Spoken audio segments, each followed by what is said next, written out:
So, good evening, everyone, and welcome to Straight Science. Straight Science is an evening seminar series put on by the University of Alaska Fairbanks Northwest Campus in Nome, and also um, University of Alaska Fairbanks Alaska Sea Grant, also in Nome. So, both Northwest Campus and Alaska Sea Grant, we are public servants of the Bering Strait region. We serve all peoples of the region, which is the homeland and waters of the Inupiaq, St. Lawrence Island Yupik, and Central Yupik peoples. So tonight, this is truly a very special street science for me because we're going to be talking with the US Marine Mammal Commission, and we have three fantastic speakers.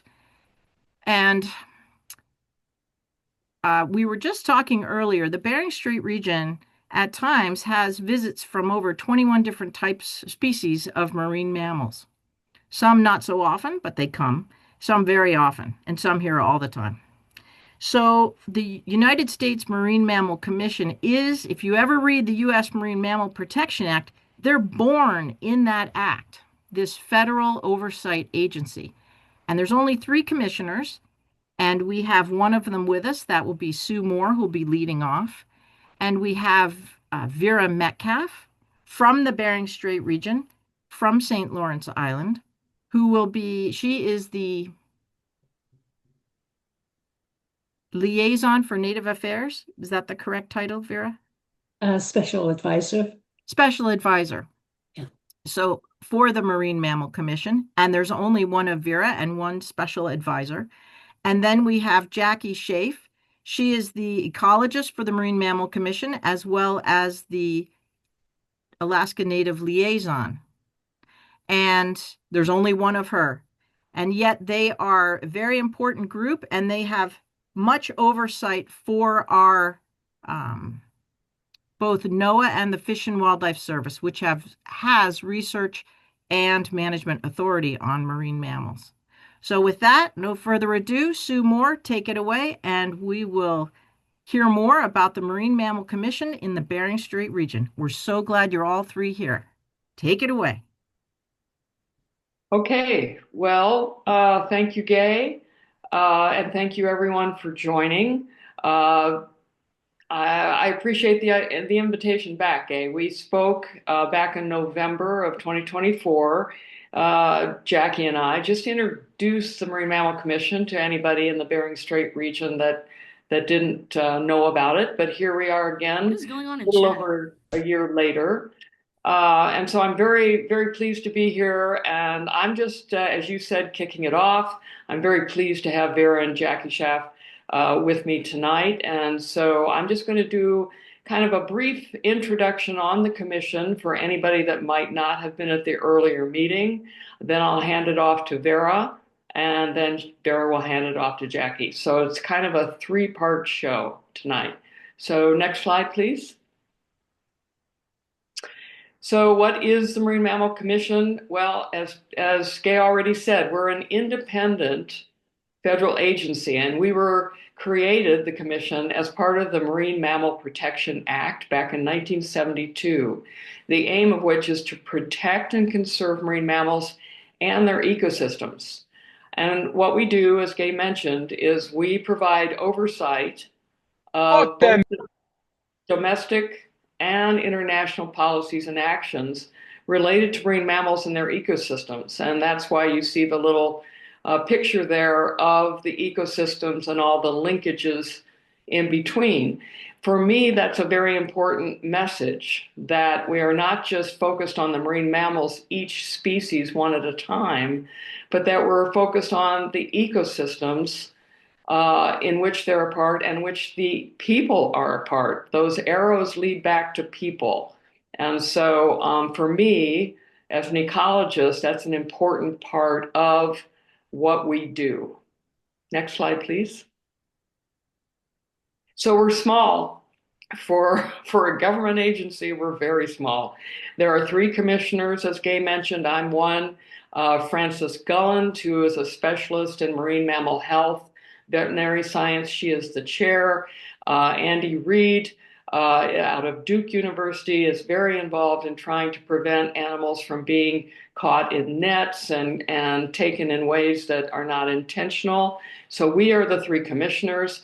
Vera is our special advisor on Native affairs and very key to our work in Alaska. And Jackie, of course, is our Native Advisor Liaison. So we will also be mentioning Brady O'Donnell there that you see, but Jackie will bring that up later because he really is our link, our voice, if you will, in DC. The thing that the commission can do is provide communication back to Congress where the agencies, NIMS and Fish and Wildlife Service cannot. So we can be a communication link and a resource, and that's what we try to be. Next slide. So oversight responsibilities, what does that mean? Well, in Alaska, we engage with federal agencies that have management authority of marine mammals. Actually, not just in Alaska, but this talk is focused on Alaska. That's what we do. We engage with NOAA and with US Fish and Wildlife Service, and also with those agencies that regulate human activities in the ocean that can impact marine mammals, you know, from impact of underwater sound, for example, or we will comment on the port access route study through Bering Strait with BOEM. So we have the ability to comment, and we do in letters formally or through just meetings with the people that work in these agencies, NOAA, Fish and Wildlife Service, BOEM, Coast Guard, and others. So that's what we do. We're kind of a bridge. Next, please. So in Alaska specifically, we support co-management and have from its inception during the amendments to the MMPA and specifically Section 119. And that is the section of the Marine Mammal Protection Act that provides for cooperative agreements between Alaska Native organizations and those federal agencies. And the whole point is to try to build communication and teamwork. The agreements are focused on cooperative approaches, both to research and monitoring of Alaska marine mammals, but also to policy decisions. Next slide, please.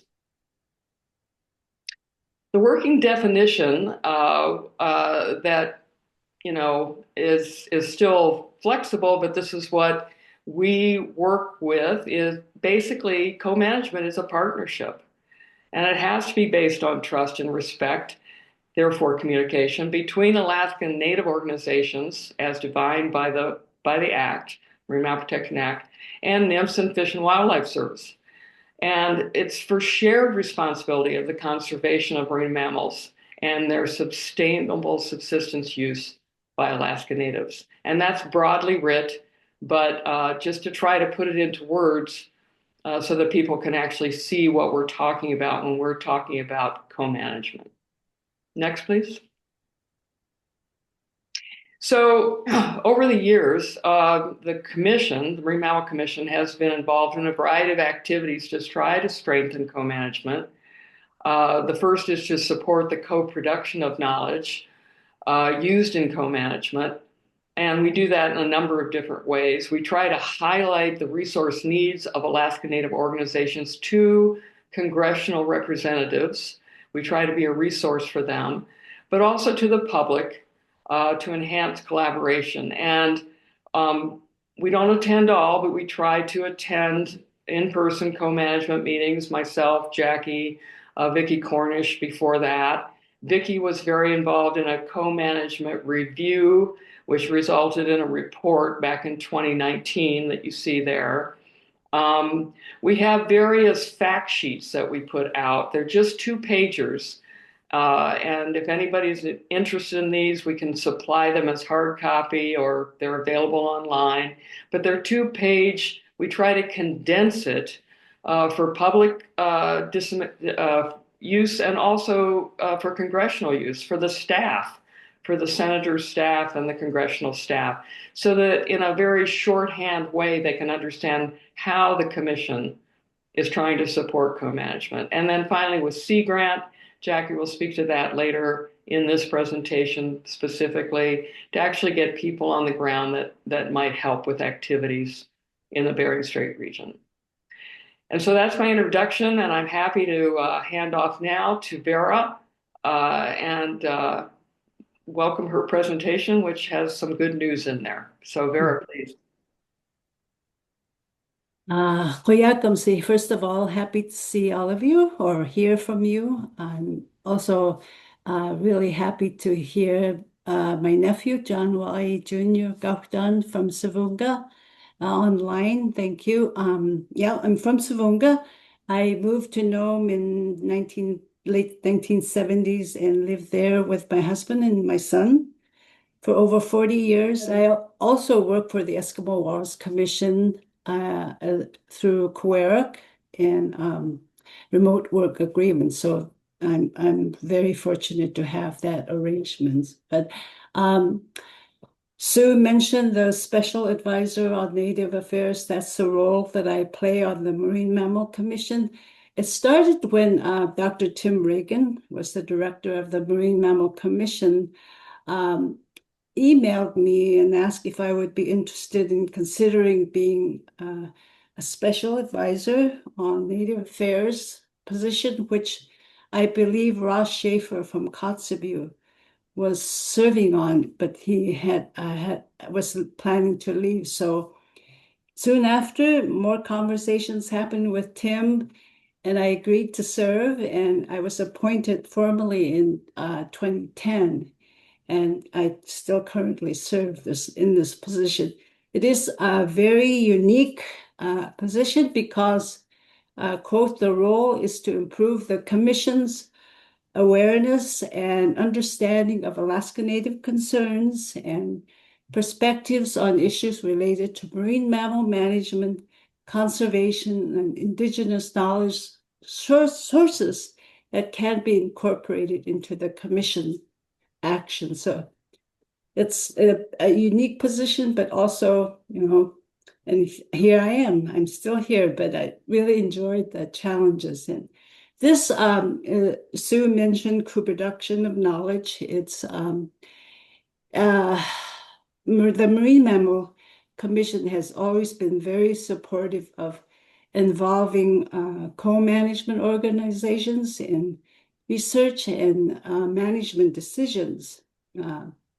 This includes, of course, Indigenous knowledge in Fish and Wildlife Service, National Marine Fisheries Services, and other kinds of work. So this is the kind of example of what co-production is, which is, I think, a very important example. I raise this because working with federal agencies over the years, especially with Fish and Wildlife Service, they were developing a walrus population sustainability model. It's a big word, to be used in their mandated stock assessment reports and their species status assessment, which will be, I understand, to be used to inform their recommendations on the Endangered Species Act specific status of the Pacific walrus population. So this process originally began, or this project began as a series of questions that Fish and Wildlife Service wanted to have answers to. But we proposed to make this a true co-produced project with Indigenous knowledge experts being involved from the beginning of its development. So we worked with a very experienced facilitator who spent 3 full days in discussions that included our experts talking together in Yupik, and which is where most of our knowledge is held, being a Yupik from St. Lawrence Island. But this paper basically explains how Indigenous knowledge specifically informs and alters the sustainability model and includes novel or newly documented knowledge contributed by the Indigenous experts. So, having an organization like the Marine Mammal Commission, encouraging and suggesting agency follow the co-production of knowledge in research and management is very important and critical at this point. So I'm very fortunate to have that support from the Marine Mammal Commission. Next slide. Marine Mammal Protection Act, it's currently being considered for amendment and reauthorization. Representative Begich offered a discussion a couple months ago, a document that was prepared by the US House staffers to the Committee on Science, Space, and Technology.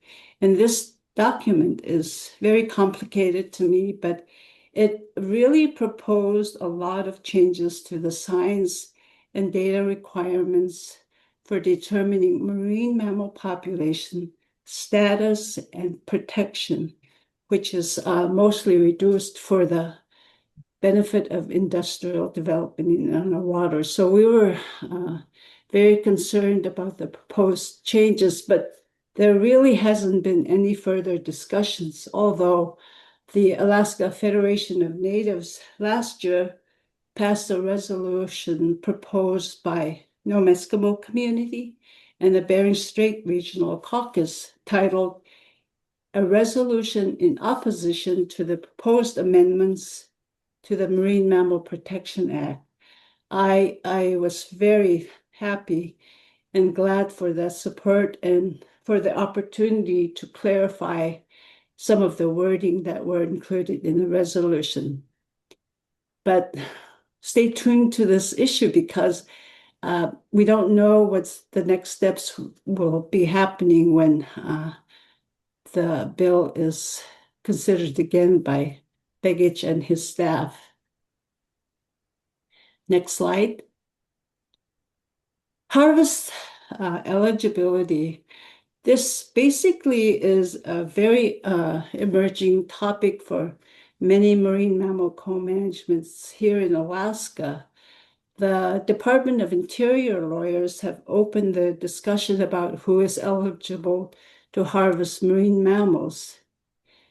Instead of insisting on blood quantum requirements, they are proposing to allow tribes and ANCSA organizations in coastal dwelling communities to designate who is Alaska Native for the purposes of MMPA harvest eligibility. So this is a topic that we're currently trying to deal with, and because it's very intriguing and very relevant for certain communities, certainly in the southeast of Alaska, as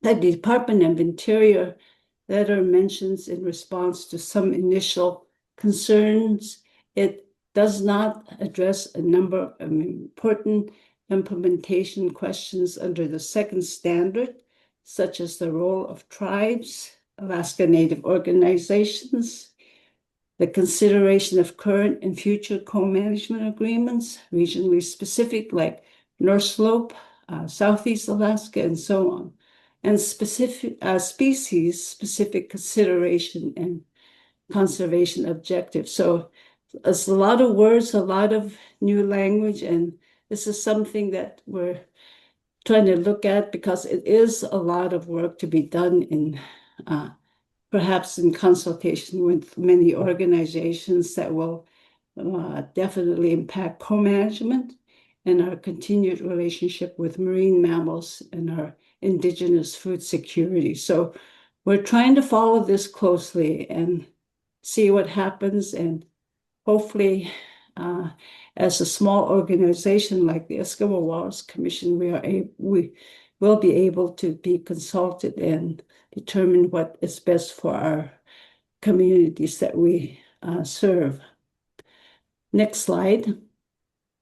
The other issue that we continually deal with is co-management funding, because it's an ongoing battle to fund current and potentially new co-management organizations. For example, our current funding with the Eskimo Walrus Commission doesn't allow any community visits other than St. Lawrence Island that are very necessary to facilitate dialogues, develop community harvest management plans, and support Indigenous knowledge research. We really don't have enough funding to have regular full board face-to-face meetings that jeopardizes our ability to fully meet tribal resolution expectations and fulfill our co-management obligation. We do get other funding sources from Bureau of Indian Affairs, Alaska Venture Fund, Alaska Community Fund, and for some of our projects, but of course, substantial administrative support from COERC. I share this because this photo shows one of the meetings we held out on St. Lawrence Island, and I shared that really nice picture of George Nunguk. He was the director of the Alaska Eskimo Whaling Commission, and Dr. Mike Tillman, who served on the Marine Mammal Commission.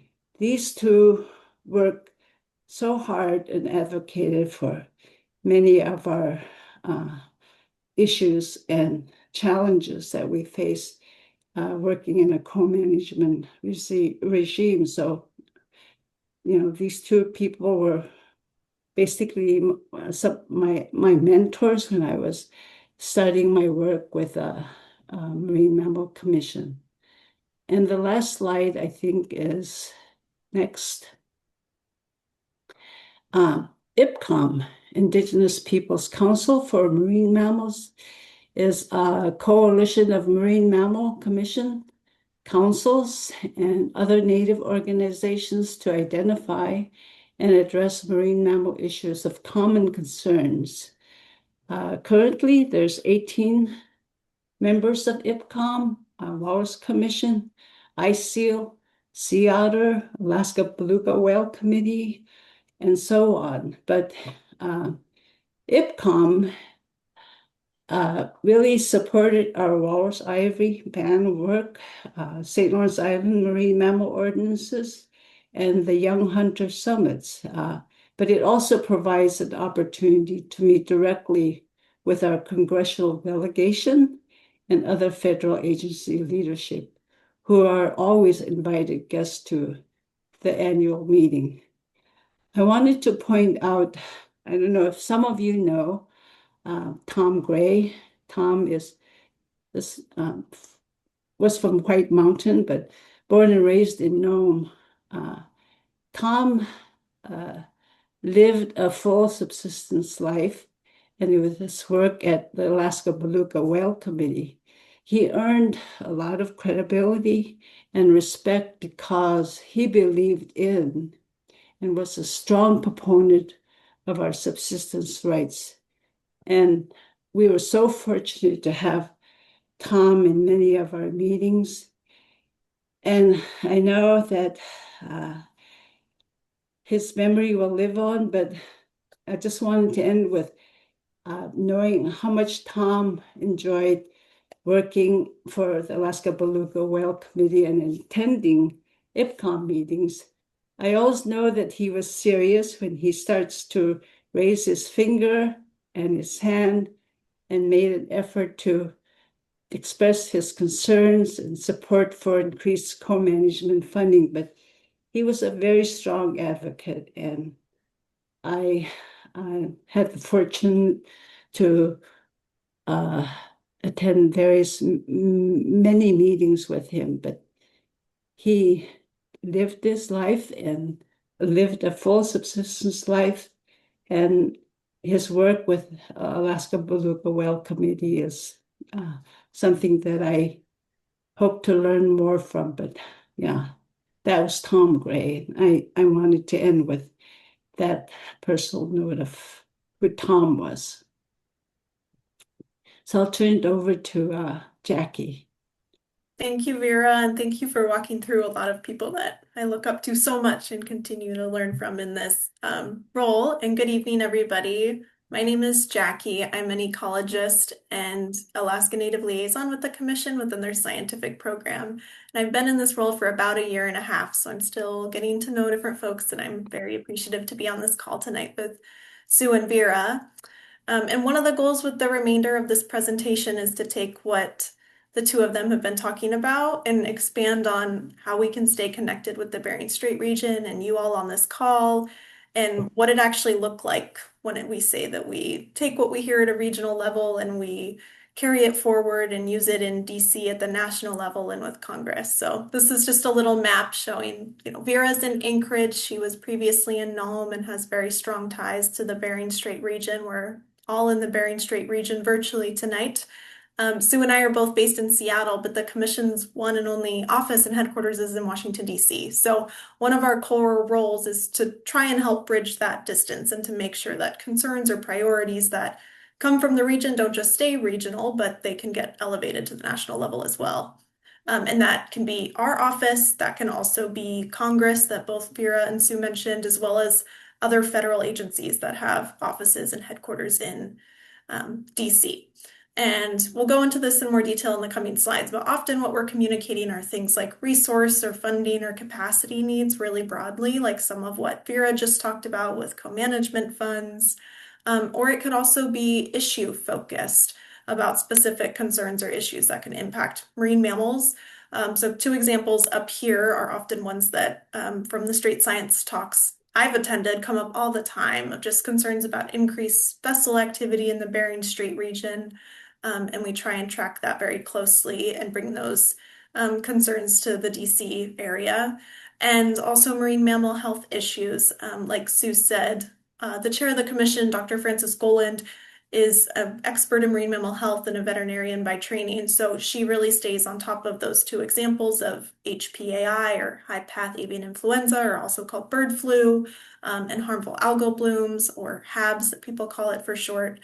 So we rely on her as well as other commission staff to help us stay up to date on those issues broadly. And then we learn from you all in the region about how specifically within your area this is impacting marine mammals or your ability to subsistence hunt and things like that. So one example that Sue and Vera both alluded to and what this looks like in practice is the commission being a resource for Congress. So we have our legislative affairs officer up here, Brady O'Donnell, and we work with him to help communicate with congressional delegations and staffers. One benefit of being a small agency is that we don't really have a bunch of those different offices within agencies. There's not many layers of management we need to go to. Sue shared that one slide. There's very few of us, so it's very easy for Sue, Vera, and I to just call up Brady and he can help us share information with Congress, or vice versa. If he's in a meeting and Congress has a question about something, he can contact us and we can help provide resources. And so this looks like in practice that we work both with the Alaska delegation very closely. As Gay said in the beginning, there's 21 marine mammal species just in the Bering Strait region alone. So working with the Alaska delegation is very important to us. But also often Congress, in a way, a lot of the decisions that they make are made up by different committees. And the congressional members that sit on those committees may or may not be a part of the Alaska delegation. So sometimes our role is to be a resource for those that might be in landlocked Wyoming and they never think about marine mammals or Alaska. And we can play a role in helping provide resources and educating them on Alaska regional issues that they might not have thought about before. So a couple of examples here, we develop fact sheets that Sue talked about, or other kinds of communication tools that people can use asynchronously. We bring them to congressional staffers all the time. Sometimes congressional staffers give them out to constituents when they're asked about specific questions. The example up here, the top fact sheet that you're looking at for high path avian influenza, Dr. Goland and one of our commission staff, Lori Leach, just as an example, heard from Brady that they were getting a lot of questions about bird flu and how that impacts marine mammals in Congress. And so really quickly Dr. Goland and Lori Leach were able to pull together a fact sheet that Brady could then take to congressional offices. We've also been sharing it within Alaska in general for folks, and it's on our website we can share later. But just an example of if we hear about something and we have the ability in the staff capacity, we can pull together resources and share it with Congress. And then second, the commission also organizes legislative briefings or webinars, like in-person meetings, just opportunities to ask and answer questions. So for an example, Brady and I are going to be in DC next week doing a couple briefings with some congressional offices. And from Vera's example of co-management funds, she, before I started, worked very, very closely with Brady and Sue and others at the commission on pulling together briefings and talking to the Alaska delegation a lot about co-management funds and what that means. And through this effort, the Eskimo Walrus Commission was able to get some increase in funds this year. So that's really exciting to hear. And that's a place that the commission can help elevate those kind of concerns to Congress when it comes to funding and capacity needs. Okay, so another way that we kind of support regional communication to the DC area or just in general is staying connected via federal and regional partnerships.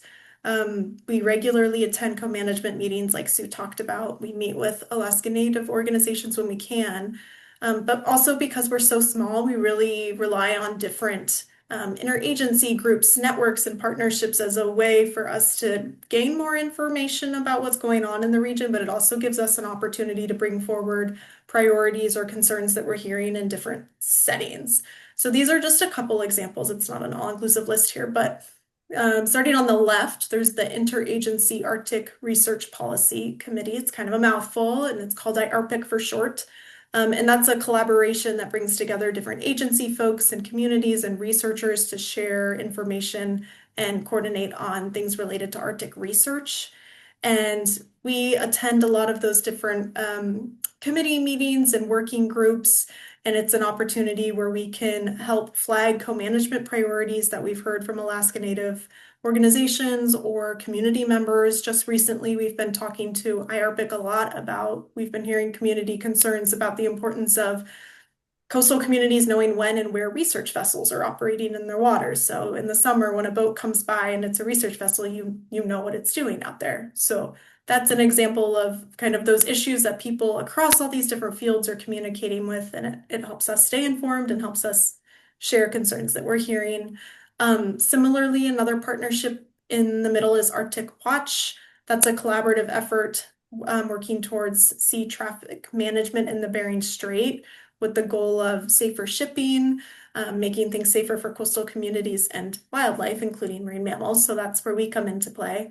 Arctic Watch did a whole Strait Science talk, and they're a very neat organization. So I encourage everybody to check out that Strait Science talk if you want to learn more. But this is another way that we can, again, help elevate a lot of the vessel concerns that we hear about in spaces like this. And then the last example on the right up there is the Alaska Harmful Algal Bloom Network. This is run out of the Alaska Ocean Observing System, and it just provides a opportunity for different folks throughout the state of Alaska to come together and talk about harmful algal bloom awareness and response and research. And we participate as a way to stay informed. Our chair, again, Dr. Goland, is really immersed in this kind of work. And so we can learn about recent harmful algal bloom events. If there's priority species, we can bring concerns that we're hearing at co-management meetings or Alaska Native organizations to this network as well. So again, this isn't an all-inclusive list, but just to give an example of this common thread of information sharing and communication is something that we're constantly working towards, especially when there's just 3 of us here tonight. So we rely on these kind of networks to help us seem a lot bigger than we are. We're small but mighty. And then from the information that we learn about on the regional level, we use that to help with the commission's oversight work. And like Sue mentioned in the beginning, oversight in our case usually means providing input on federal actions or plans that could impact marine mammals or their environment. And so this example up here that you're looking at is doing this through formal recommendations and letter writing. So on the left-hand side of the screen, a lot of you are probably familiar with the Federal Register. That's just a screenshot of what it looks like. It's a daily publication of the US government that lists proposed rules or actions from federal agencies. And when a proposed action is listed, there's usually a public comment period associated with it. So this is the way that the public can go and look up a proposed rule and then provide comments. And just like the public, the Marine Mammal Commission does the same thing. So as an oversight agency, we go through the Federal Register every day. We look for keywords like things that mention marine mammals or Alaska or the Bering Strait region. And if we see a proposed action that's related to our mission, we will read through it, and then different staff, depending on their expertise, will provide comments in the form of a formal letter to federal agencies that provide specific recommendations aimed at protecting or conserving marine mammals in their environment. And the reason that we do it this way is because it's really important for transparency. So all of the letters are posted publicly on the Commission's website, and that's on the right-hand side. That's just a screen grab of what our website looks like, and there's a letters tab so you can check them all out. And when we comment via the public comment period, we also often get agency responses. So if we write a letter to the US Coast Guard on that port access route study Sue mentioned, oftentimes the Coast Guard would respond with a letter on how they may or may not incorporate our recommendations, and we post that on our website as well. And for Alaska specifically, the content of a lot of these letters is very much informed by what we're learning at the regional level. So that, again, that port access route study example that Sue mentioned, information in those recommendations that we formally sent were very much related to like what we were hearing about where marine mammals are, where they are seasonally, what's their movement patterns in the Bering Strait region, where are sensitive subsistence hunting areas, where's the vessel traffic, and all of that kind of information, both Indigenous knowledge and Western science, was all kind of combined to help us make recommendations to the Coast Guard on here's routes that you could use to avoid impacts to marine mammals or marine mammal subsistence hunting. So I highly recommend you check out some of those letters. They're really interesting, and we keep an archive of them. And there's a little search bar so you can enter keywords. You can search, Bering Strait region or Alaska if you're interested in something specifically. Another brief example of a letter that we write almost annually is in response to marine mammal stock assessment reports. So under the Marine Mammal Protection Act, the two regulatory agencies, NOAA and the Fish and Wildlife Service, write reports for every single marine stock within US waters. I was counting through them earlier, and there's almost 260 stock assessment reports across the entire United States.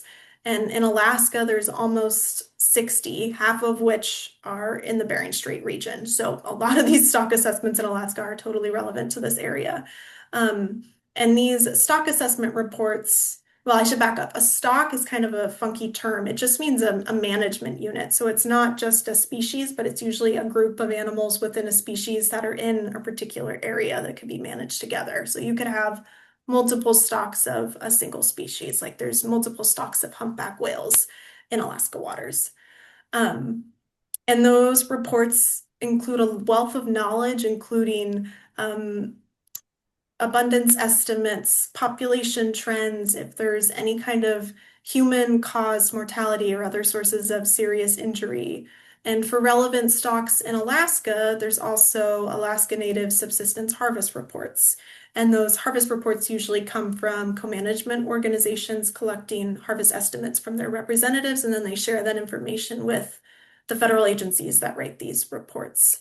And also for Alaska specific stock assessment reports, oftentimes there's the inclusion of Indigenous knowledge, specifically when it comes to like a species range, where these animals are, or how these animals are counted, or the mortality and serious injury counts. And there's also sometimes specific work or call out for tribally led population monitoring efforts and assessments. So all that to say that we look at these really closely, and these stock assessment reports also go through a period where a draft is published via that Federal Register notice. So we'll review those at that time, and we look for making sure that we think that the proper information is included. If we, from a region, have heard about a specific issue, or we know of specific hunter or indigenous knowledge that could be better included, we'll often make recommendations for that. And others like Sue or Vera have helped review these in the past. It's all the staff and our committee of scientific advisors and Vera and our commissioners are usually involved in this process. And then the last component of the commission that we wanted to highlight is that we have an annual grants program, and we highlight the small of the small grants program compared to some other larger agencies. And these are really to fund kind of like seed money for projects that are just getting started. And these could be research projects, workshops, outreach. Usually every year there's a specific call for proposals with a topic area. Sometimes we do open calls. But those topics are usually based on the priorities that the commission has that year or the various entities that we work with. And oftentimes when we're talking with these co-management groups and we're talking with Vera and Sue, that helps us come up with topic areas. And it also helps us figure out which are the best projects to fund, like what are the priorities in the region that we can help fund. The last couple cycles, for example, have had components related to supporting marine mammal stock assessment reports that I was just talking about. So up on this screen are a couple examples of funded projects from recent years that are specific to Alaska and the Bering Strait region and co-management. And there's a couple here listed. But we really do with our grants program, even though it is smaller compared to some larger agency grants, we really try and help fund projects that are regionally relevant and hit priority topics that the regions are concerned about, especially that we hear from the co-management partners. So all that to say, like bringing it back home now, our goal in Alaska and the Bering Strait region is to keep marine mammal populations healthy and functioning within their ecosystems while we're considering everything that's changing in the Bering Strait region, increasing human activity, and doing that in partnership with our co-managers and those that live in the region and know the region best. So this text on the screen kind of comes from the mission of the Marine Mammal Commission out of the Marine Mammal Protection Act, and it very much is relevant to the Bering Strait region, given, like Gay said, how many marine mammals are in this area. And everything that we talked about helps feed into this goal. So we really see this as a two-way relationship here. We really want to learn from you all, and we help carry those priorities forward at the national level. And we work to make sure that decisions reflect the realities of the Bering Strait region, and that they are relevant to folks that rely on this ecosystem, like Sue talked about in the beginning. We very much see the people and the subsistence hunters as a part of this ecosystem as well. Okay, so with that, I just wanted to end by emphasizing that one of the main goals here was just to share how the Marine Mammal Commission is a little different from other agencies, how we work in the region, and just highlighting that there's a couple ways that we talked about tonight that we can engage, but more than anything, this is just about connecting with more people, even virtually in this setting. So hopefully this gave just a little bit of a glimpse of where you can find us at co-management meetings and some of these interagency groups on straight science calls. And then in terms of staying connected, our website at mmc.gov is probably the best place to go, a really key resource. We keep all of those fact sheets and letters and anything that we can publicly accessible there. We also have a quarterly newsletter you can sign up for on our website that shares commission activities and updates and things like public annual meetings. And then on the right side, you're always just welcome to reach out to us directly. So I put our contact information there. And then lastly, we're always working on improving our communication tools, including social media. And we're thinking carefully about like what kind of information is useful, how is it accessible to communities. So we're working on a social media plan, and that's coming soon. And I just wanted to say thank you so much for joining the three of us tonight. We very much appreciate the opportunity to continue to share what the commission does and connect virtually. So we try to leave a lot of time for discussion, and I think we're all happy to take any questions. All right. Well, thank you so much, all three of you. Jackie brought it all home. Vera gave us the list of several of the big topics that are in discussion, and Sue let us off with what is the Marine Mammal Commission and some of what they can do. So you're getting lots of claps and things. People are so good about electronically now, more than me. So So that's wonderful. And this is actually a nice time for the Straight Science audience to throw a little love in the chat as well, if you're up for that, because it's never easy being a public speaker at any point.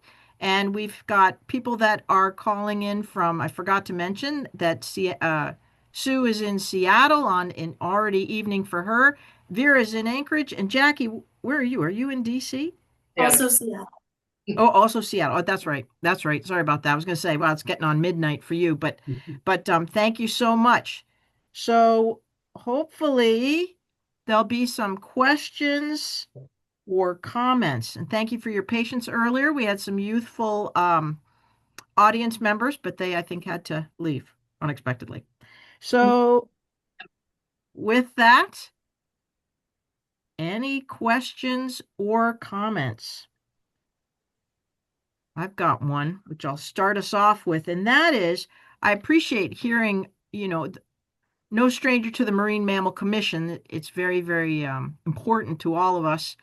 And hearing those big topics of blood quantum, the lack of funding, which we all understand, co-management, which is wonderful, but maybe not as all-encompassing for every region or every community. That's a difficulty depending on your species, depending on where you live. Again, it goes back to probably the money and that sort of thing. So given all that, I guess it's twofold. One, how do we help you help us? And I think the answer is going to be talk to you. Is that right? Or what's the best way that all of us in the Bering Strait region, we see 900-foot tankers going right past Diomede, double hulled, but they don't belong to this country, and they're carrying crude oil, and it's October. And so those kind of concerns, do you want to hear those, or where would be the right place to put that? What's the best way for us to help you help us?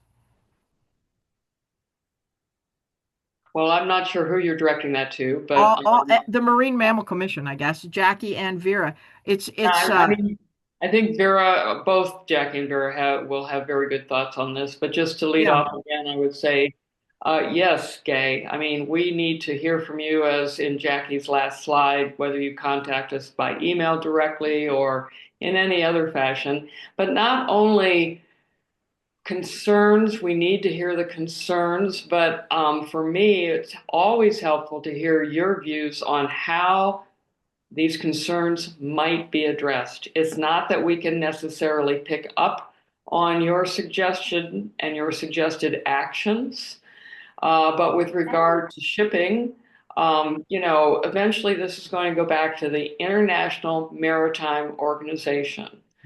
And I used to be somewhat involved with that from the level of the International Whaling Commission Scientific Committee, because I was on the Environmental Concerns Committee. So we would have an opportunity there to talk directly to the IMO. Again, all of this is slow moving, but we need to know the concerns, and if you have ideas of how those concerns would best be addressed from your vantage point. And I can only imagine Vera has other ideas on this, and Jackie as well, but that's what I would say. Mhm. I think that's a good start, Sue. I think in the past we used to have these regional hub meetings that the Marine Mammal Commission sponsored to a regional hub and just have a listening session. Yeah. To me, that was a very useful tool to hear the concerns or challenges or opportunities from our communities. So I think we need to revisit that part again. I remember that coming to Nome. That was a very good meeting. Lots of people showed. Mm-hmm. I also saw that our caller, I don't know if they're dealing with something in the hospital or if they had a question. So I'm just throwing that out there. The caller is our caller. I'm surprised you didn't say it by name. Gay Schiffelt. Well, go for it. I didn't know if you wanted to be named. My name is John Wally. I'm calling from the Nome Hospital ER. We're okay. I just wanted to listen in on the dialogue and get a feel for what your advocacy Zoom meeting is for. There are some key issues that I've been involved in from what you have mentioned. After George Nungo retired from the Alaska Eskimo Whaling Commission, the Savunga Whaling Captains Association elected me to be the commissioner for Savunga, and I served, I think, at least 2 3-year terms, possibly 3. But in December, I told them I was going to retire from my position because of my family's health predicaments, and so I just wanted to put that out there. There's some stuff that you guys mentioned that I wanted to elaborate on and also advocate on, because these are very important issues that you'll probably have the power and means to convince people in the international arena and at the national arena, because this affects our people that live on the Bering Sea. We live on the northern Bering Sea. We live on the Bering Straits corridor. And just like Gay mentions, there's 900 and some odd vessels, not including the American side, that transits up and down the Bering Straits corridor, and that's our neighbors to the west. I don't know if you know that the demarcation line from St. Lawrence Island is 17 miles west of Gamble. And a lot of marine mammals forage there, birth around St. Lawrence Island.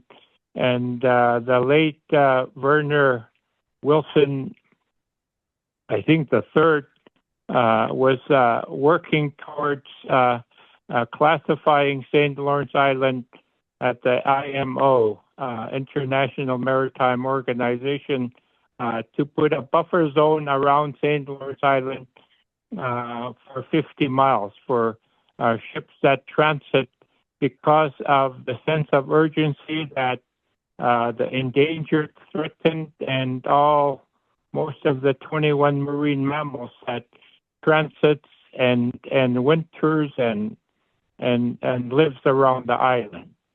I wanted to point that out because I've been advocating for this. I've mentioned this at the Alaska Eskimo Whaling Commission. A lot of the research industry, research people go to their meetings. They have a lot of political clout. The 3 representatives in Congress go there. It's a big thing for them. Sullivan likes to say he's on the Rex Rock whaling crew. We heard about Begich wanting to reauthorize the Marine Mammal Protection Act because of some interest groups that are involved with his colleagues. And so at the time when we were talking to somebody from his office who came up, I think last summer or last fall in October, they mentioned that they were looking to introducing it through the committees that they are involved in. I don't remember which committee Big H is in. And at some point during the course of the meeting, the commissioners from the 11 whaling communities were against and siding with everybody, AFN, about protecting the Marine Mammal Protection Act, the way it is structured, so that it does not open any bad can of worms. The other thing that I mentioned is at the commissioners' meeting at Barrow a few years ago, I talked about blood quantum. For the 11 whaling communities that harvest the bowhead whale, the bylaw specifically has the language, just like any other user groups for other marine mammal resources, that the Bureau of Indian Affairs 1/4 blood quantum is the benchmark. It is the law that specifically recognizes you as an Alaska Indigenous person. I'm using the word Indigenous.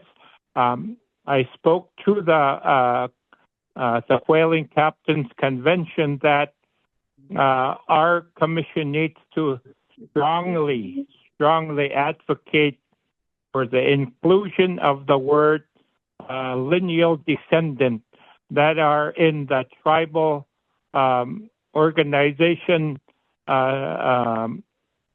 census or tribal membership order.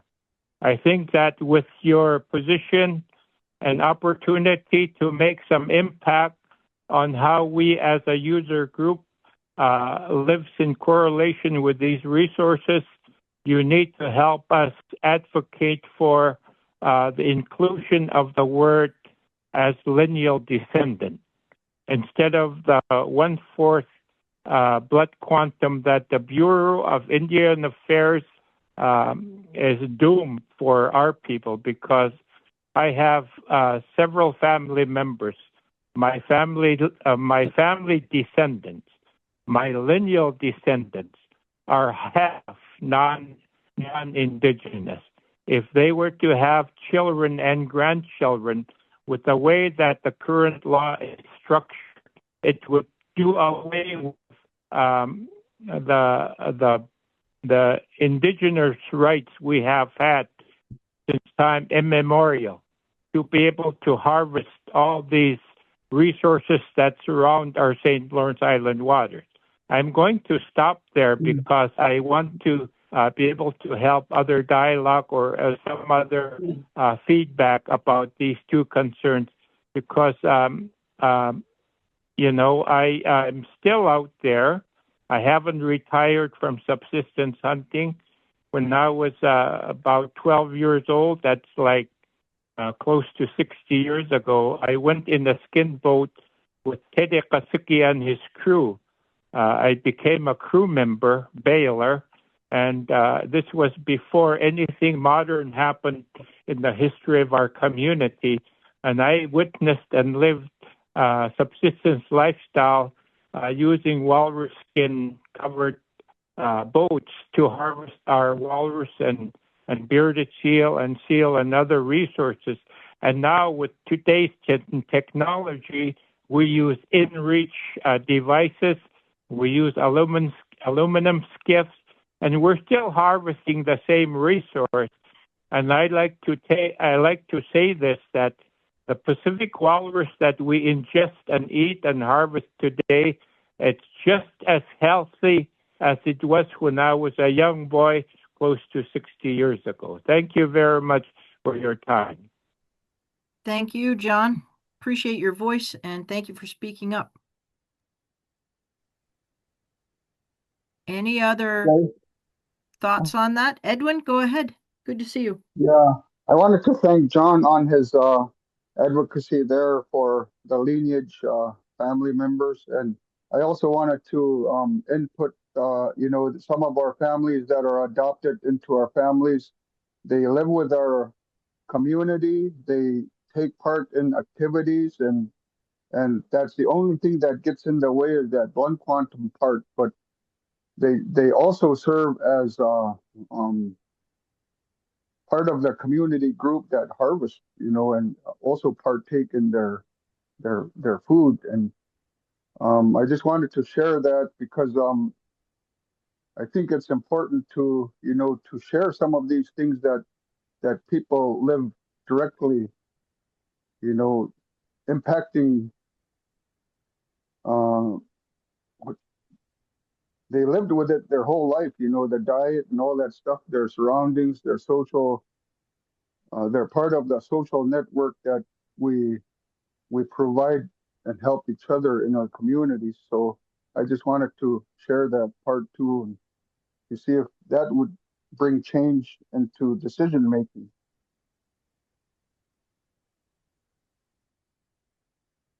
Thank you, Edwin. May I elaborate on Edwin's comment? Yes, sir. You have the floor. Thank you. The Alaska Eskimo Whaling Commission specifically makes it a localized determination without any publicity or actions taken to know people outside the parameters of our hunting societies, that anybody married into the families or adopted into the families, there's a very low profile recognition of that is ongoing, and they prefer to keep it that way because of the way the Marine Mammal Protection Act is structured. So we know that in Savunga we have people that are very much a part of our family structures that are very much engaged in helping harvest the resources that we need to sustain and survive. One quick thing is that I talked to Galina Pawlowski last night, who moved away from Dasik, Ungazik, and she moved to Council Most Na Amur. Last year, Denise Letova was supposed to call in to our convention at Barrow about their studies and their ongoing marine mammal agencies, user groups, that we used to be able to have a pretty good relationship. I have a communication line. I talk to people over there all the time, whether it's on WhatsApp or calling on WhatsApp. They're still doing their marine mammal harvesting activities, and so we need that relationship and connection reestablished, irregardless of what's happening with the Russian and Ukrainian conflict. I always have to use the propaganda that as Indigenous people on St. Lawrence Island, we cannot go against what our government and other NATO-aligned governments are doing, because our blood relatives live on the Russian side. Okay, that's it for me. Thank you. Thank you, John. Much appreciated. Good thoughts.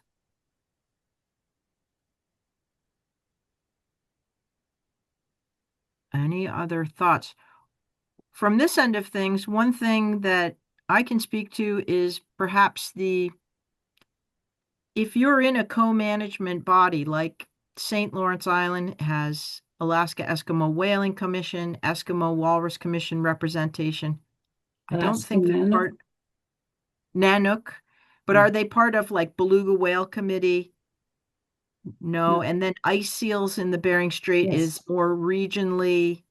Do they have commissioners for the ice seal? Ice seal committee. Yep. But there's commissioners. I thought they were. Coeric was sort of over. They had Chuck Manila. Northborough handles ice seal committee now, so there are members from the ice seal committee. I'm not sure who the chair is, but okay. I would say education on a lot of things, because other communities may not, like Stebbins is probably beluga whale, but there are other committees, other communities, other tribes that are not necessarily involved equitably in all these co-management bodies, just because there isn't money or whatever, or nobody knows about it. But one thing that I think would be helpful, and I don't know if this is something the Marine Mammal Commission can address, but can we have more educational materials or presentations about co-management, about how does the harvest work, how, like the quota system, or for whales, or for where's the strength in these laws and things like that, how to best learn how the system really works, what are the rights for all Americans when it comes to marine mammals, and then for the special harvest, all of those things. What are the rules for handicrafts? What are the rules for this? Something that's easy for youth to understand, for adults to understand, both native, non-native, from inside the region, from outside the region, in a comprehensive kind of way to help educate, because from my vantage point, it looks a little like there's people who are really well versed in the system of marine mammal harvest, of marine mammal conservation, of all these issues, how to deal with them. And people are getting older, and I don't know if there's materials there to help the general public, tribal or non-tribal, as well as enough comprehensive coverage that the people who are already tasked to doing so many things, that they can't maybe educate everybody all the time either. Is that something like you would want to hear ideas on that I for think the so. I Marine? think there's so many terms out there, like significantly altered, for trying to sell your walrus ivory in Yeah. any handicraft, or substantial amount of meat needs to be returned. So what is substantial? I think there needs to be more consultation or Yes. conversations with many of our constituents, because that's the part that is a challenge with living in a co-management environment, is funding. I mean, luckily we apply for other funding sources to offset the cost of consulting with our own people, travel. I mean, having someone like Bivers and others on research vessels, it takes funding and planning. Right. Yeah. So there's the whole research aspect. For me, I Yes. was thinking we had an incident this summer where we had the polar bear harvest. That was all wonderful. King Islander harvested a polar bear in July, not unheard of. All absolutely well done.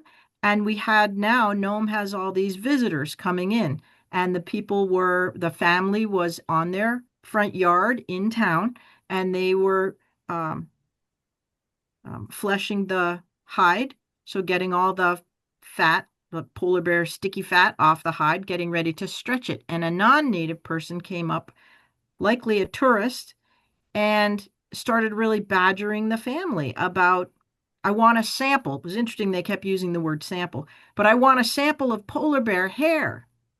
Well, the family was saying, oh, well, that actually, no, that's not, we can't, no, you can't have that. And this particular individual wouldn't let up until finally someone was smart and took a picture of this individual, and I was able to send that to law enforcement saying, the onus is on us, the people of the region, to educate all these non-native visitors, which the Port of Nome and all uh, the new projections for Nome is going to have more and more and more of this. So it would be helpful for NOAA or US Fish and Wildlife to get together, not do it separately, but come together when they talk about marine mammals to make it even Steven, understandable for all.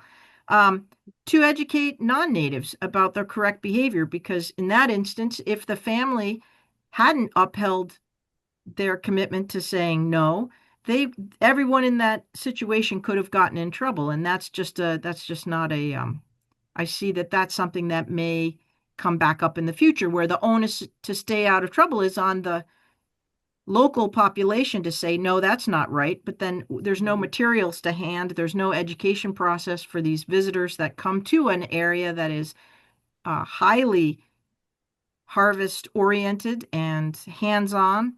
And so I think of it in a different way sometimes about how to protect or how to educate those that are coming in the region. So the onus isn't on always the communities who also don't have easy access to information about when to say no, or what is legal, what isn't, asking for a sample, that's sort of something people are used to, and it gets confusing.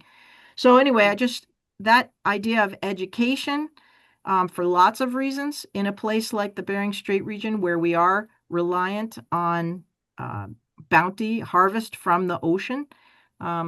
Just a way of thinking about it a little different from my end of things. I would like to see more education and some guidelines. So when people are coming here, you can say, hey, leave people alone on this. You're not allowed to do that. And you have something to back it up. So anyway, that's my rant. Thank you. I think that's helpful from my perspective, and I think something that the commission could help with in the context that we were made out of the Marine Mammal Protection Act. If there's confusing language in there that we can help clarify. And I'm very happy to help work with the two regulatory agencies, Fish and Wildlife Service and NOAA, the ones that are actually putting forward the regulations of a lot of the parts that you're talking about, to point to where their resources are. So I can look into trying to help this maybe be a little more streamlined for people. And also to distill that information in a way that's easily communicated. I mean, both Jackie and I spoke about the fact sheets. It doesn't have to be an entire fact sheet, but it does have to, as you said, Gay, combine regulations at NIMS and Fish and Wildlife Service so that the person doesn't have to sort it out necessarily. So, and then, so to distill that information in a way that's easily communicable to the communities, but also I'm thinking to some of the tourist industries, people and things like that. They need to inform their guests before they disembark, to know what the situation is. That should be part of their introduction to where these people are visiting. And then I'll butt Insky one other time, because John may be interested in this especially, is, we have these cruise ships come and you talk to people as they're taken over town for a day or two. And I say, what you guys should go down and buy. We're one of the best regions for the most beautiful ivory carvings. We have the most amazing artisans in the region for walrus ivory, bone, you name it. And they're telling, and I don't know, I'm just being told as a person by another person, we're meeting in the streets of Nome, that the cruise ships say, don't buy the ivory because you may live in a different country and it's too complicated to sort it out, so don't buy it. And I think, well, now wait a minute. There are rules for different countries. And that's another one that I would put down as, Jackie, you and I are going to have to talk a little bit about things to educate, because I see that as a sort of a real slap in the face when these cruise ships come and they're not taking the time, or maybe they don't know there's materials available or something, where it's just easier for them to say, don't buy ivory. It's going to be difficult if you live in Ireland. Well, maybe not. That's not the case. And so if we have clear materials, maybe that would help support our local industry here, which is byproduct of a legal subsistence harvest. So those kind of things, that's in the education world. Yep. Thank you, Jackie, and everybody. With the ivory, walrus ivory ban, we developed a brochure for the general public, tourists, with the help of COERC and communications firms. And we did a big campaign about what is legal and what walrus ivory looks like as opposed to elephant ivory. Yes. And that was helpful. And we had the support from Senator Sullivan on the Artists Act. Yep. That Wonderful. he has been very instrumental in getting it through the process of getting it to an act. So brochures, we have that brochure still available for tourists through COERC. And that is awesome. And I know that made a difference. On this person I was talking to, it was about the import and export of marine mammal skin and ivory. And I think there used to be a guidebook to help the public, and I don't think there is one right now, or if it is, it's difficult to read. So that's the sort of thing. But absolutely, you're absolutely right. There is first you have to get over the fact that people think, buying ivory is like buying elephant ivory. No, right? And you guys and COERC have done a great job. Eskimo Walrus Commission and COERC have done a great job promoting that and educating. This in particular, this problem I ran into, or sort of like, holy cow, was for the cruise ships that have foreign, I think some of these cruise ships are from France or wherever they start. They're coming over the Northwest Passage, and everyone's like, they tell us that, just don't buy it. It's too complicated. Okay, well, we need to fix that. Okay, I have a question. This is Barbara. Oh, hi, Bivers. Yeah, I have a health question. Yeah. You know, in the early 90s, I want to say we started, or Fish and Wildlife Service started this sampling, collecting samples from the walrus hunters. You know, we collected samples for them, and over the years, and no news is good news. So I'm assuming all the walruses are healthy that are captured or caught or whatever. But I went with the boat a couple of years ago, and we were doing the studies or getting samples for the walrus. And I had asked Cameron Solano and Jason Everett, you know, they're doing the samples in the lab area, and I asked them questions in regards to how fast does the sample get to us. If I remember right, Jason said, well, it's going to take a couple of years. I said, what? He goes, yeah, the sample's got to be sent to Australia or some other country. And my question was at the time is, why can't we have it here in the States? Giving our samples to the States and get it a lot faster because of the health concerns. We obviously share our food. In a marine mammal, we share it to anybody that needs it, anybody that can hunt for it, and elderly and so on. Another trip we went on this past year, was we found a walrus floater, a young one. It was in an Ungulak, a young walrus, and it was obviously dead for a while. And it was floating, and Stephanie and Cameron took samples from the walrus on the anus part, I believe. And I asked them, what are you guys doing? They go, well, we're checking for avian flu. I said, huh. I never did question them of this dead walrus that they're testing for avian flu. How long does that process take as well? Of course, we have harmful alga bloom in our region, in the Bering Strait region now, and I'm concerned about that. I'm concerned about the marine mammals as well, because the food cycle that we have with the marine mammals, what they eat and we consume it, is more concerning to me. But is there any other way of getting these tested sooner, get the results faster? And I know the marine mammals nowadays are being affected by the vessels. For one, that's a major, problem with that. The marine mammals are migrating, and the other one is our climate change. It's totally unpredictable now, and we hardly get any ice in our region nowadays, and it's slow, and we have more warmer temperatures. But that is my question, is in regards to getting these tests to us, or get it in public or something to let us know as subsistence providers, see how that marine mammal that we hunt, any marine mammal, seal, bowhead, anything. Thank you. Thank you, Bivers. Jackie, Sue, or Vera?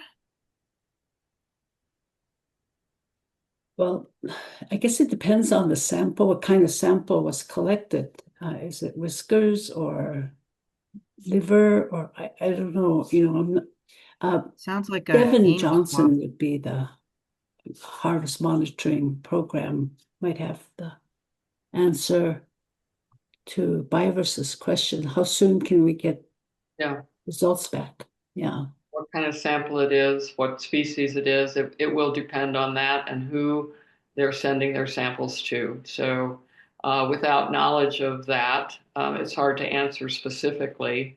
But again, this to me should also be discussed in co-management groups and elevated, as I know I've heard it in many meetings that more information needs to be returned sooner than what people have experienced. But it's not a one-size-fits-all question, so it will be different, I think, for whether you're talking about samples from a walrus, a bowhead, a beluga, or whatever, what species you're talking about. Because they don't all go to the same lab. They don't all, people are working with different researchers and different investigators and different laboratories. And Biver's in the chat. Thank you, Sue. Biver's in the chat. We have Irina Trukhanova in the audience, and she was very quick in the chat to put walrus samples that Fish and Wildlife Service collected for highly pathogenic avian influenza testing in spring and summer of 2025 were sent to the state of Alaska, Alaska Department of Fish and Game, and tested last fall.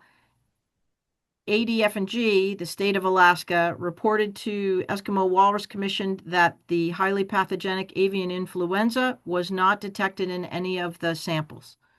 Which is really good. Yeah. You know. Can I try to put your question, and you tell me, Bivers, if I'm off the mark, okay?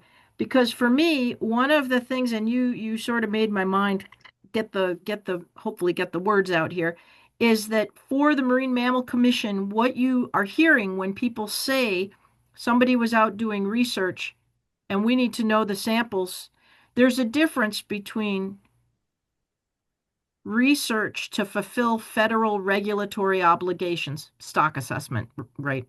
You got to have a stock assessment. Congress tells NOAA we need to know how many stellar sea lions there are. So you got to count stellar sea lions. So that's research to get at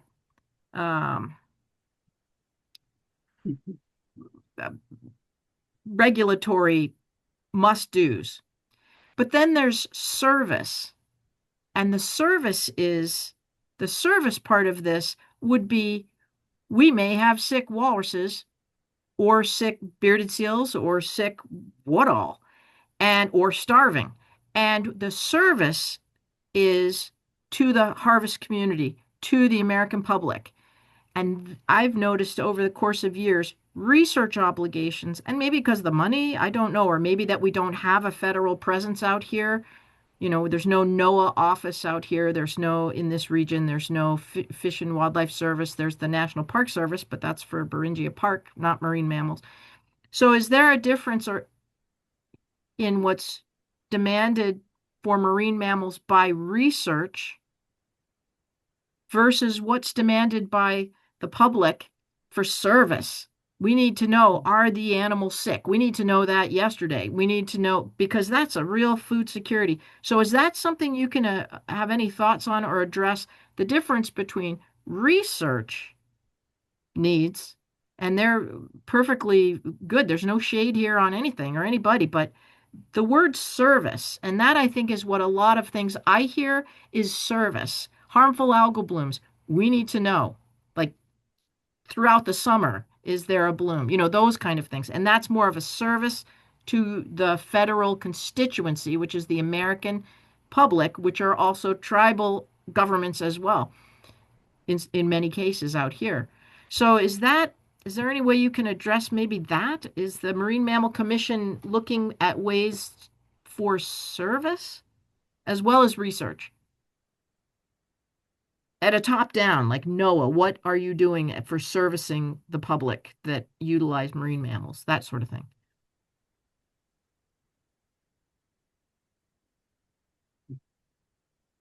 Did I get that, Bivers, or was I off the mark?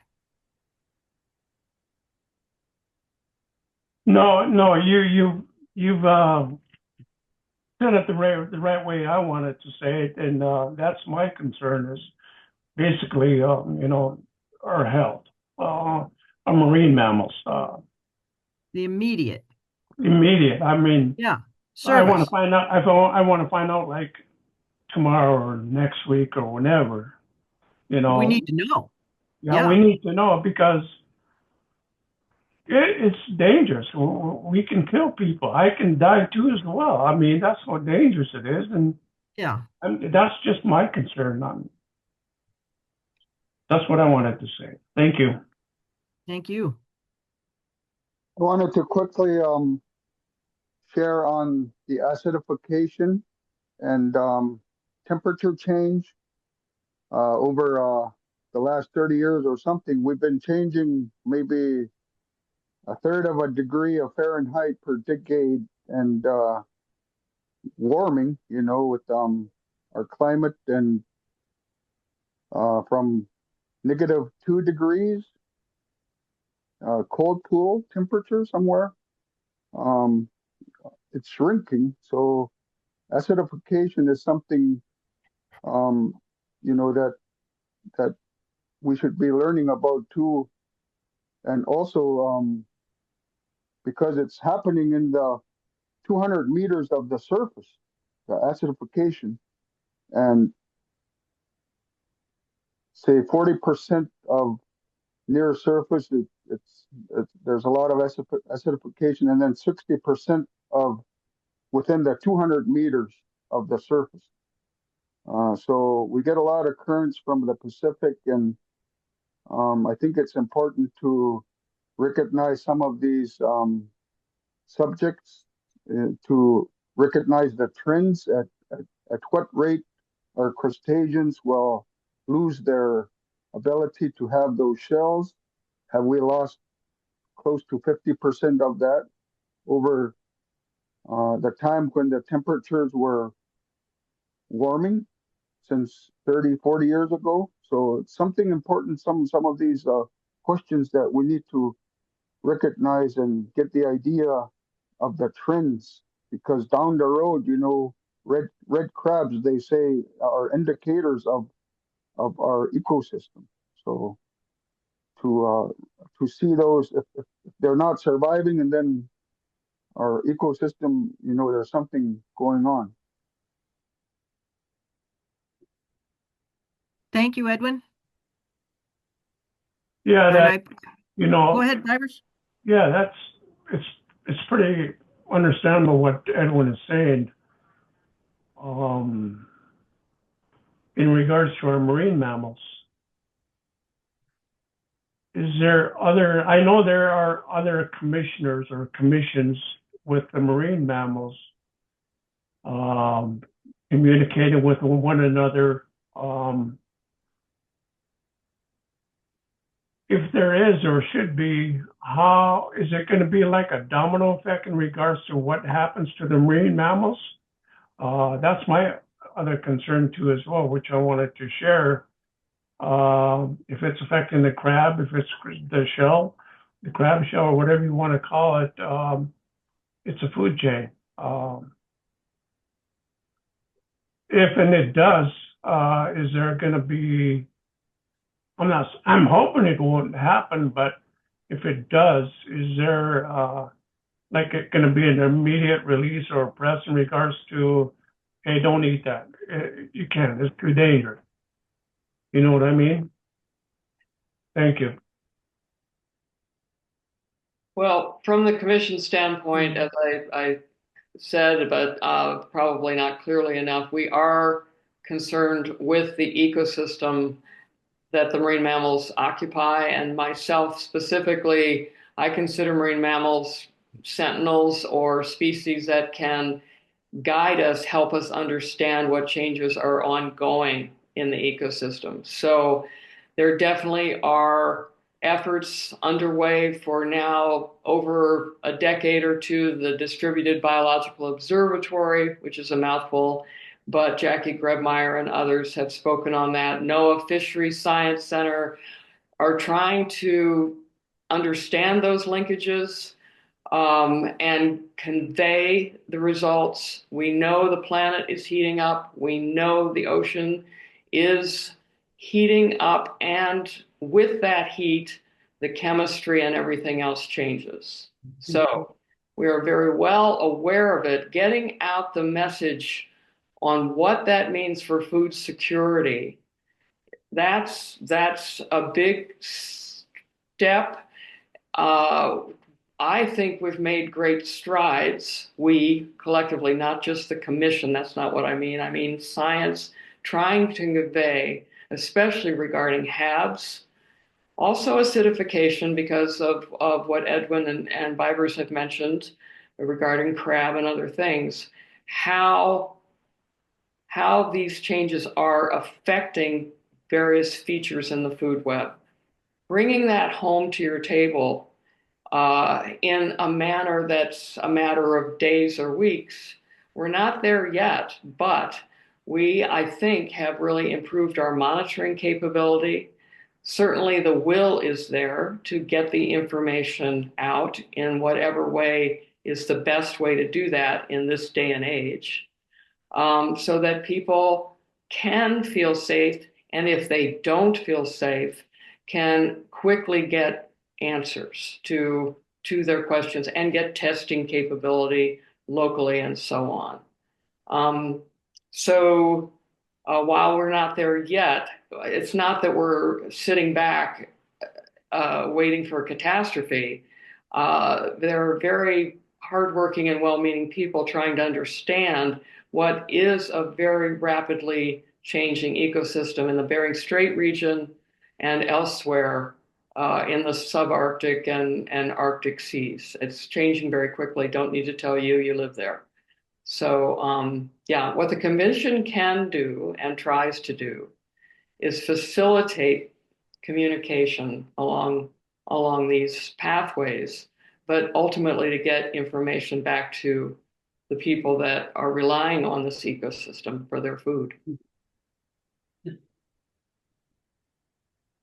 Yeah, and I think the Marine Mammal Commission also tries to influence or make our concerns known to policymakers, because that's the hardest part for me, is how to get our message to the folks that make policies for marine mammals and everything else too. So.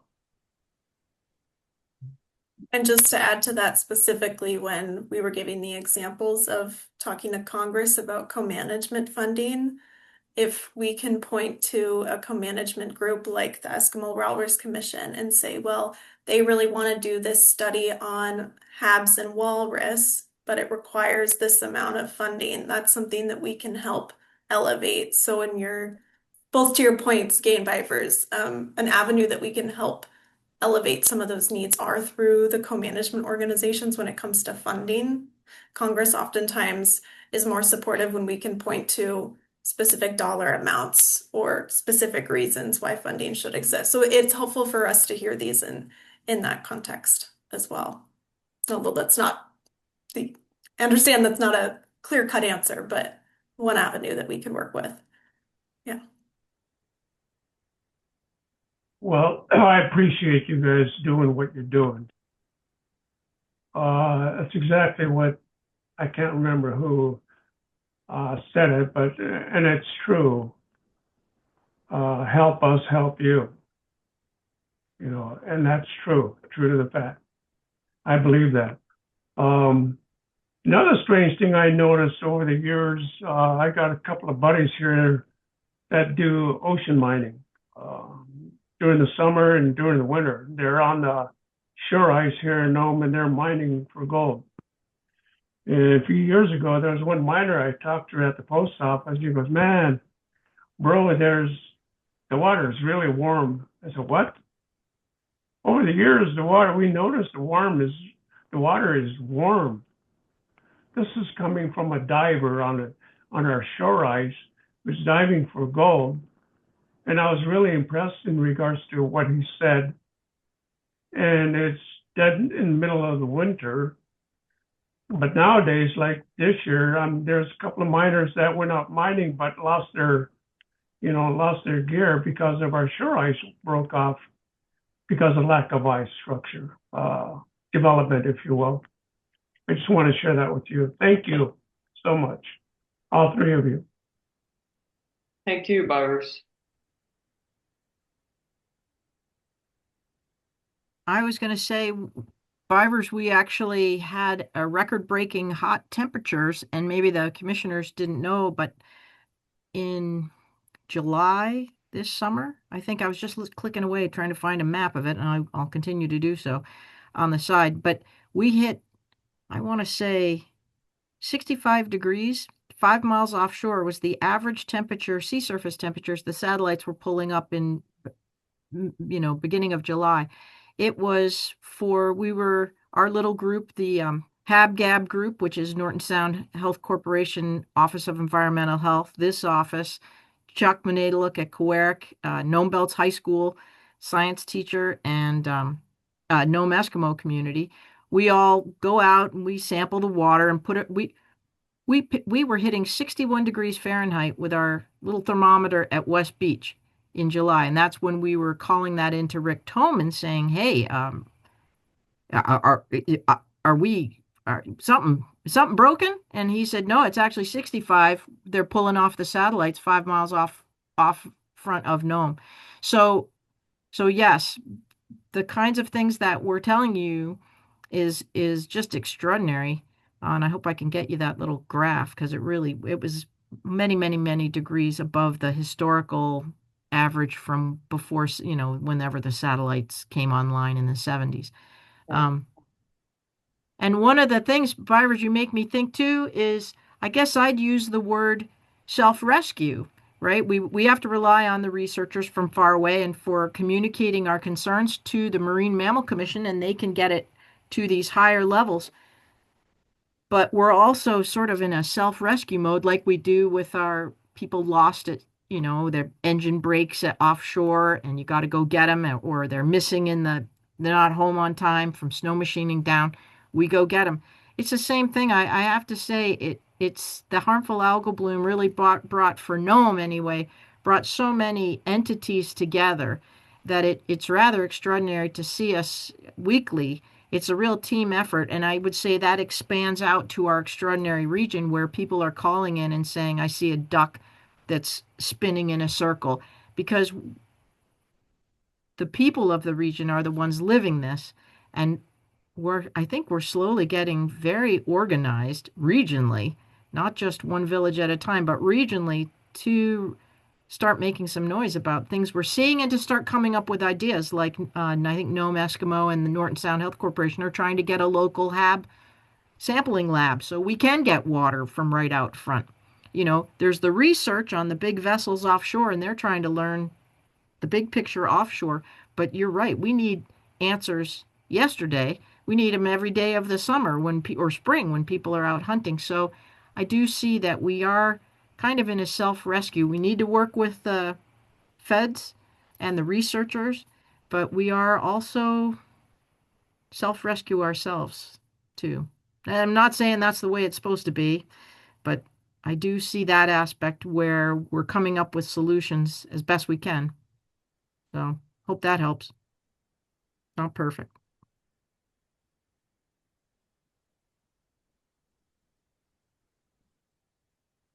We haven't heard from some of our more faraway researchers, so we'd love to hear. I know I see Jackie Grebmeyer and Bill Beatty, excellent walrus biologists. Thank you, Irina, for jumping in the chat. Any of the others have any thoughts on research and service or the Marine Mammal Commission or Bering Strait region? No, the only thing I was going to add is that I'm thinking that on the short term, having some flyers or posters right when people land, in this airport terminal related to the fact that these are the rules for marine mammals, so that that's presented right in the front. And then I think it's incumbent of whatever our Department of State to make sure that any vessel that comes into US waters knows that, like, for example, for the being able to harvest, to being able to don't ask those type of questions. But the other thing is the fact that you can't get, you can buy ivory, but you can't, or you can't.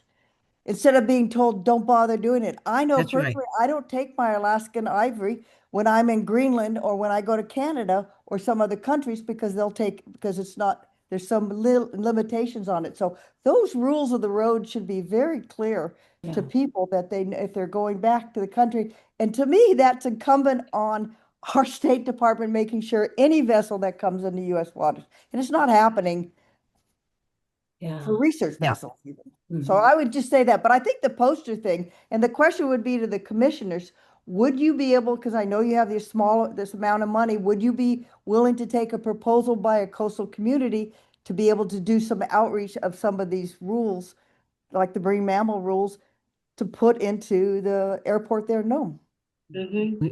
We have something kind of drafted already, but it's just not law enforcement seems to be reticent to talk across their border lines between NOAA, which is Department of Commerce, and Fish and Wildlife Service law enforcement, which is Department of Interior. And I think there's been a big turnover, but I've been poking them, and I'd love to, maybe that's something is that something the commission can address from the top down and say, can you guys play better for your We can certainly talk rural Alaskans? Two entities. Awesome. Yeah. Well, there you go. Commission in action. Well, certainly, yeah. But, to Jackie's point, the airport's great, but I think it needs to really start on the ship. Yeah, I think, and that brings it right back to how you talk to private companies. And to me, the U.S. Arctic Research Commission, which is very much into business part now, this is a topic that could be relevant for them to bring forward, get some listening sessions in Nome and the coastal communities related specifically to the tourist vessels, and then make sure the State Department requires that information.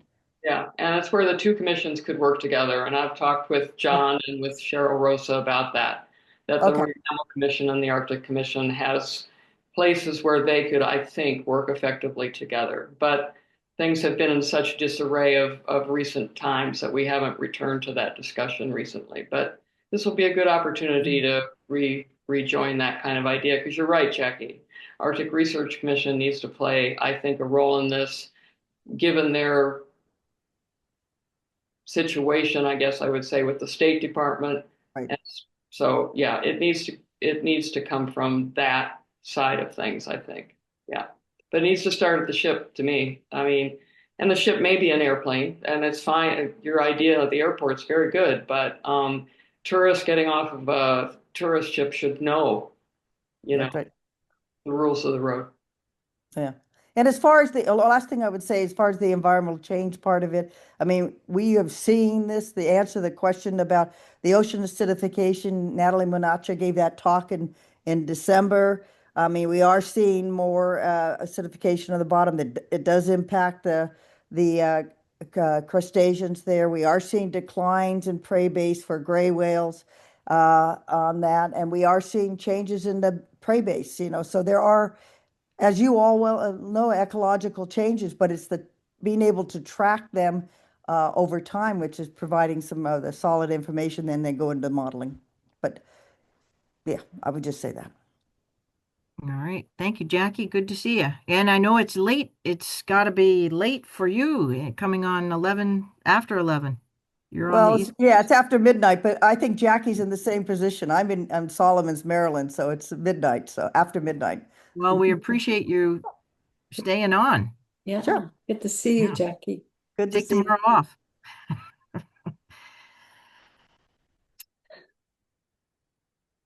All right.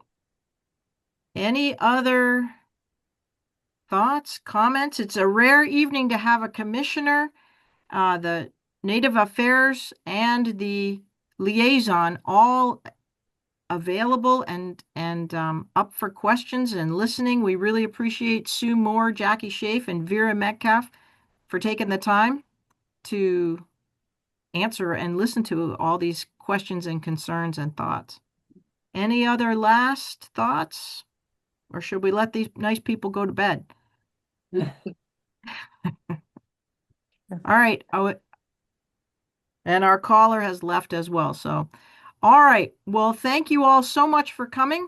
Next week on Thursday the 20, bear with me. I think it's the 20, what's next Thursday? The 26th, probably. 26th. 26th.